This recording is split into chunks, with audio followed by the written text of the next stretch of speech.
Baraza la Michezo la Taifa linapenda kutoa ufafanuzi kwa umma, wapenzi, mashabiki, wadau, hususan uongozi na mashabiki wa klabu ya Simba kuhusu katiba iliyoidhinishwa mwaka 2026 tarehe 18 Februari. Marekebisho ya katiba ya Simba yaliwasilishwa Baraza la Michezo la Taifa kufuatia mapendekezo ya mkutano mkuu wa klabu ya Simba ambao ulifanyika tarehe 30 Novemba mwaka 2025.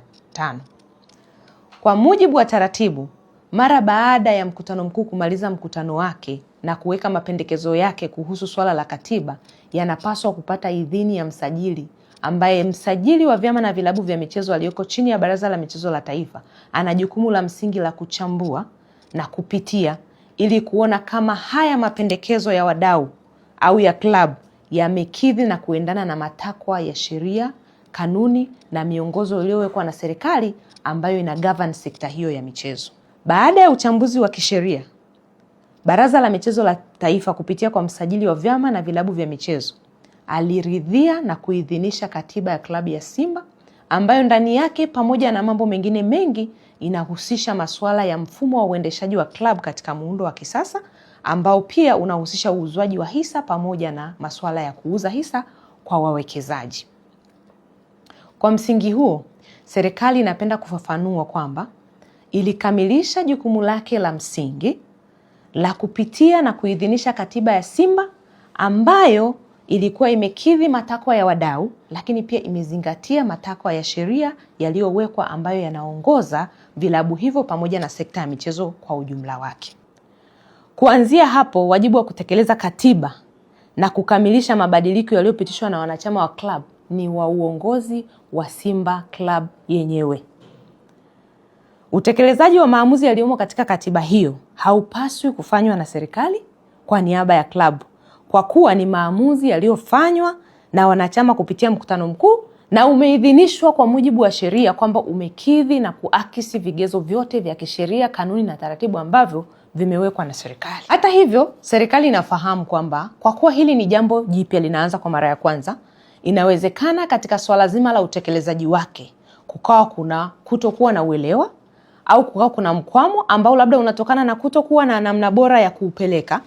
Hivyo serikali inatoa wito kwa uongozi wa Simba na wadau wengine wote kwamba vyombo vyote vya serikali ambavyo kwa namna moja au nyingine vinahusika na swala hili la mchakato wa uwekezaji, hususan sisi upande wa Baraza la Michezo la Taifa ambao tunahusika na katiba, tupo tayari kuwapokea kwa ajili ya kuwapa ufafanuzi. Naomba ieleweke vema, kwa ajili ya kutoa ufafanuzi. Ufafanuzi huo hautalenga katika kubadilisha kipengele chochote cha kikanuni, cha kisheria wala cha miongozo iliyowekwa na serikali. Itakuwa ni muongozo wa kuwapa ufafanuzi na ushauri wa namna bora ambayo wanaweza wakaenenda katika kutekeleza jambo lao huku wakizingatia katiba yao, matakwa ya wanachama wao, matakwa ya wadau wao, lakini bila kuvunja taratibu na sheria ambazo zimekwisha kuwekwa. Hivyo serikali inatoa wito kwa klabu ya Simba kutumia vyombo vyake na taratibu halali za kukamilisha utekelezaji wa katiba hiyo iliyoidhinishwa, kuwasilisha rasmi kwa mamlaka husika masuala yote yanayohitaji ufafanuzi ambayo wanadhani wanakwama. Serikali itaendelea kutekeleza wajibu wake wa msingi wa kusimamia sekta ya maendeleo ya michezo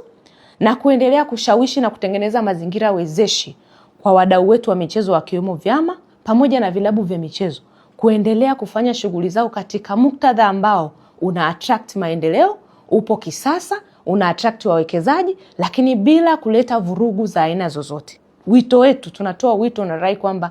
wajitahidi kufanya mambo yao katika hali ya utulivu, hali ya uwazi, hali ambayo inaleta uwajibikaji kwa mustakabali wa maendeleo ya michezo nchini. Serikali wakati wote nia yake ni njema ya kutaka kuona vilabu pamoja na vyama na sekta ya maendeleo ya michezo kwa ujumla wake inapiga hatua katika muktadha ambao unaenda na usasa wa duniani, lakini huku tukizingatia matokeo yote ya kisheria.